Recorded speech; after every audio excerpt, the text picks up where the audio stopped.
नमस्कार, दोपहर के 4 बज चुके हैं। मैं हूं अनुराग दीक्षित और 4 बजे के बुलेटिन की शुरुआत करते हैं 4 बड़ी खबरों के साथ। रोहित शेखर मर्डर केस में 8 दिन बाद पुलिस ने आखिरकार अपूर्वा को गिरफ्तार कर लिया। दिल्ली पुलिस के additional police commissioner Rajiv Ranjan ने प्रेस कॉन्फ्रेंस में यह खुलासा किया कि पत्नी अपूर्वा ने ही रोहित शेखर को मौत के घाट उतारा।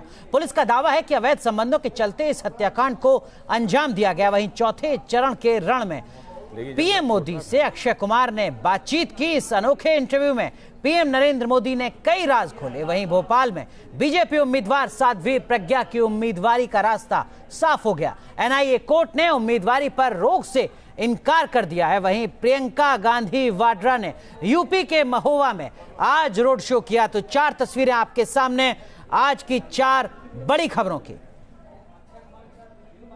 चलिए सबसे पहले बात करते हैं आज की सबसे बड़ी खबर की। दिल्ली से जुड़ी हुई है यह खबर। दिल्ली पुलिस ने आज एक बड़े हाई प्रोफाइल मामले की गुत्थी को सुलझा लिया है और वो केस है पूर्व सीएम नारायण दत्त तिवारी के बेटे रोहित शेखर के मर्डर केस से जुड़ा हुआ। पुलिस ने पति रोहित की हत्या के आरोप में पत्नी अपूर्वा को गिरफ्तार कर लिया है। पुलिस के मुताबिक अपूर्वा ने ही नशे में धुत रोहित की गला दबाकर हत्या की थी।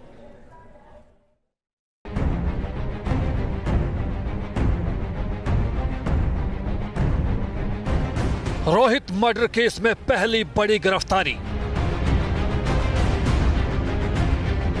मर्डर केस में रोहित की पत्नी अपूर्वा गिरफ्तार। क्या पत्नी अपूर्वा ही है रोहित की कातिल? रोहित शेखर मर्डर केस में दिल्ली पुलिस की क्राइम ब्रांच की दौड़ आखिरकार पत्नी अपूर्वा पर आकर खत्म हुई। पुलिस ने रोहित की पत्नी अपूर्वा को कत्ल के 8 दिनों बाद गिरफ्तार कर लिया। शक के आधार पर पिछले कुछ दिनों से क्राइम ब्रांच की टीम लगातार अपूर्वा से पूछताछ कर रही थी। दरअसल कत्ल के बाद से ही पुलिस के शक की सुई अपूर्वा के आसपास ही घूम रही थी, इसलिए बार बार अपूर्वा से पूछताछ की जा रही थी। साथ ही घर के नौकर नौकरानी से भी पूछताछ की गई। जांच में जुटी पुलिस ने अपूर्वा के फिंगरप्रिंट भी लिए। घर के अंदर रोहित के तकिए और बाकी सामान की फॉरेंसिक जांच कराई गई। फॉरेंसिक रिपोर्ट की मिलान के बाद अपूर्वा पर जब पुलिस का शक पुख्ता हुआ तो अपूर्वा को गिरफ्तार कर लिया गया। दरअसल शक के दायरे में अपूर्वा के साथ साथ रोहित का भाई सिद्धार्थ और घर के नौकर थे। पुलिस ने कत्ल के दिन घर में मौजूद अपूर्वा समेत घर के बाकी लोगों से पूछताछ की। अपूर्वा और रोहित के संबंधों को लेकर रोहित की मां उज्ज्वला तिवारी से भी पूछताछ हुई, लेकिन सूत्रों के मुताबिक पूछताछ के दौरान अपूर्वा बार बार अपने बयान बदलती रही, जिससे पुलिस का शक गहराता चला गया। पुलिस के मुताबिक कई दौर की पूछताछ के बाद आखिरकार अपूर्वा ने अपना गुनाह कबूल कर लिया है। अब पुलिस अपूर्वा को रिमांड पर लेकर इस बात की छानबीन करेगी कि कत्ल के इस गुनाह में अपूर्वा अकेली थी या कुछ और किरदार भी थे। रोहित शेखर तिवारी की हत्या के मामले में शक की सुई पहले दिन से ही रोहित की पत्नी अपूर्वा पर टिकी थी। पुलिस के सामने अपूर्वा ने जो बयान दिए वो सभी अलग अलग थे, जिससे उसके ऊपर शक और गहरा गया। लेकिन पुलिस चाहती थी कि अपूर्वा को गिरफ्तार करने से पहले ठोस सबूत हासिल किए जाएं, और जब पुलिस के हाथ फॉरेंसिक और टेक्निकल पुख्ता सबूत लग गए तब रोहित शेखर तिवारी की हत्या के आरोप में अपूर्वा को गिरफ्तार कर लिया गया। अब पुलिस अपूर्वा को रिमांड पर लेकर ये पता लगाने की कोशिश करेगी कि क्या ये हत्या अचानक आए गुस्से का परिणाम था या फिर इसके लिए अपूर्वा ने कोई साजिश भी रची थी। वीडियो जर्नलिस्ट अनूप यादव के साथ रुमानुल्लाह खान, न्यूज नेशन, दिल्ली।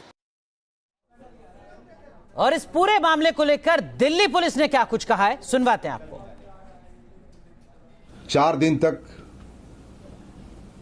दिन रात अथक मशक्कत की, सारे फैक्ट्स, सारे सर्कमस्टांसेस को एग्जामिन किया, जो भी मौके की चीजें थी उनको देखा, और जो लोग संदेह के घेरे में थे उन सबों को कई बार इंटरोगेट किया गया।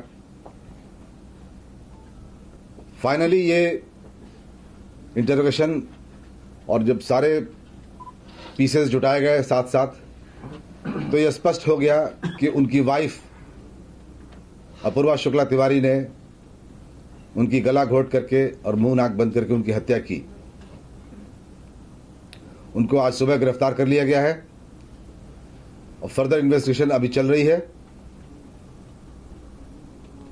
आज पुलिस टीम हमारी उनकी वो कोर्ट में प्रोड्यूस करके रिमांड लेगी उनका, फिर आगे की कार्रवाई हम करेंगे। रोहित शेखर की हत्या के पीछे प्रॉपर्टी विवाद था या अवैध संबंध? पुलिस की माने तो रोहित से शादी के बाद से ही अपूर्वा से रिश्ते लगातार खराब थे और दोनों में तलाक होने वाला था।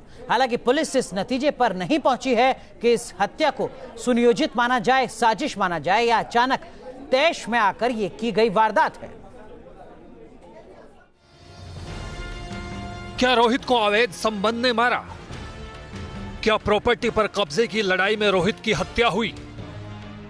रोहित शेखर के कत्ल की गुत्थी को सुलझाते सुलझाते पुलिस अपूर्वा तक पहुंची और अपूर्वा से पूछताछ में जो खुलासा हुआ उसने सबको हैरान कर दिया। सूत्रों के मुताबिक अपूर्वा ने पुलिस को जो रोहित के कत्ल की वजह बताई है उसमें एक महिला को इसकी वजह बताया गया है।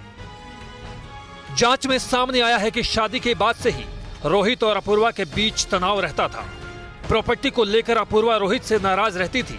इसके अलावा अपूर्वा इस बात से परेशान थी कि रोहित के संबंध परिवार के ही एक महिला के साथ थे। जांच में यह भी बात सामने आई है कि रोहित प्रॉपर्टी का कुछ हिस्सा उस महिला को देना चाहते थे, जिससे अपूर्वा डिप्रेशन में आ गई। जांच में यह बात भी सामने आई है कि कत्ल की रात रोहित उस महिला के साथ थे और उन्होंने नशे की हालत में अपूर्वा को वीडियो कॉल भी किया था। इसके बाद ही अपूर्वा ने अपना आपा खो दिया और तकिए से रोहित की गला दबाकर हत्या कर दी गई। जानकारी के मुताबिक हत्या की गुत्थी सुलझाने के लिए क्राइम ब्रांच की जांच घटना से जुड़े आखिरी 3 घंटों पर फोकस रही। घटना वाली रात 1 बजे से लेकर तड़के 4 बजे तक के बीच की कड़ियों को जोड़ा गया। दरअसल सीसीटीवी फुटेज में सामने आया है कि करीब 11:30 बजे रोहित अपनी पहली मंजिल पर अपने कमरे में जाकर सो गए थे। बराबर वाले कमरे में उनकी पत्नी अपूर्वा भी सो गई थी। इसके बाद रात 1:30 बजे अपूर्वा ग्राउंड फ्लोर से पहली मंजिल पर रोहित के कमरे में जाते हुए सीसीटीवी कैमरे में दिखाई दी। ठीक 1 घंटे बाद यानी 2:30 बजे वो पहली मंजिल से ग्राउंड फ्लोर पर भी आते दिखाई दी। पुलिस के मुताबिक रोहित की गर्दन पर रगड़ के निशान पाए गए थे। इसके लिए पुलिस ने मंगलवार को अपूर्वा के नाखूनों और बालों को लेकर उन्हें फोरेंसिक जांच के लिए भेजा।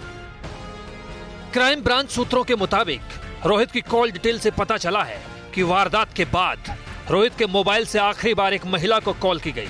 पोस्टमार्टम रिपोर्ट में रोहित की मौत का वक्त 1:30 बजे से लेकर 2:30 बजे के बीच आया है। अब ये जांच का विषय है कि कत्ल के बाद रोहित के मोबाइल से किसने कॉल किया था। जाहिर है कत्ल से जुड़े ऐसे कई सवाल हैं जिनका जवाब पुलिस को ढूंढना होगा।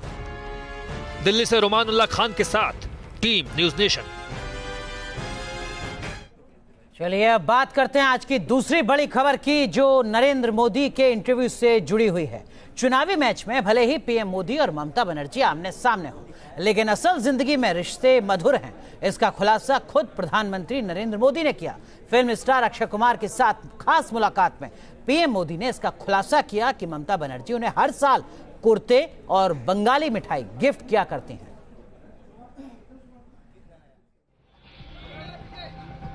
पहले सीबीआई को लेकर बंगाल और केंद्र की टक्कर, फिर मोदी और ममता के बीच बयानों के बाउंसर। पश्चिम बंगाल में एक ऐसी मुख्यमंत्री है जो गरीबों की मेहनत से जुटाई पाई पाई को लूटने वालों के साथ वो खड़ी है। I am ready to die, but I am not going to bow down to see the vandalism of Narendra Modi government. लेकिन चुनावी रण से अलग ममता और मोदी का एक खास रिश्ता भी है और इन रिश्तों में मिठास घोलता है ममता का खास गिफ्ट, जिसका खुलासा खुद प्रधानमंत्री नरेंद्र मोदी ने किया है।